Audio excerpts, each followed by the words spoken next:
அனைவருக்கும் வணக்கம். 100க்கு உங்களை அன்புடன் வரவேற்கிறது.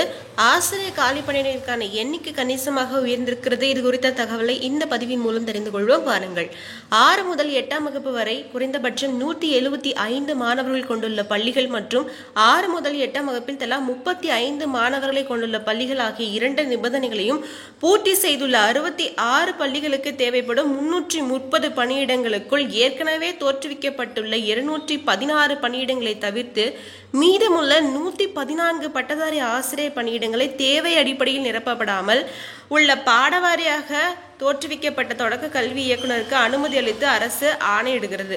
ஸோ என்ன செய்யறாங்க அப்படின்னா 114 வேகன்சிஸ் பட்டதாரி ஆசிரியர் பணியிடங்களை தேவை அடிப்படையில் நிரப்பப்படாமல் உள்ள பாடவாரியாக தோற்றுவிக்க உள்ள பணியிடங்களையும் சேர்த்து 114 பணியிடங்கள் இருக்குது அப்படின்றத சொல்றாங்க. இந்த புதிய பணியிடங்களை தோற்றுவிப்பதில் ஏற்படும் கூடுதல் செலவினங்களுக்கு நிகராக சம மதிப்புகள் தற்சமயம் IFHRMS நடப்பில் உள்ள பணியிடங்கள் சரண் செய்யப்பட வேண்டும் அப்படின்னு சொல்லியிருக்கிறாங்க. ஓகேங்களா. தற்சமயம் பார்த்தீங்கன்னா 114 வேகன்சிஸ் ரைஸ் ஆயிருக்கு. இது இன்னும் கண்டிப்பா ரைஸ் ஆகும் அப்படின்றதுல எந்த மாற்றமும் இல்லை. பட்டதாரி ஆசிரியர்களுக்கான காலி பணியிடங்களுக்கான எண்ணிக்கை கணிசமாக உயர்ந்த வண்ணம் இருக்கிறது. இது பிடி அதாவது பார்த்தீங்கன்னா UGTRB எக்ஸாம் எழுதுறவங்களுக்கு ஒரு நல்ல வாய்ப்பாக இருக்கும். பயன்படுத்திக்கோங்க. நன்றி. மேலும் அடுத்த ஒரு தகவலோடு உங்களை சந்திக்கிறேன். வணக்கம்.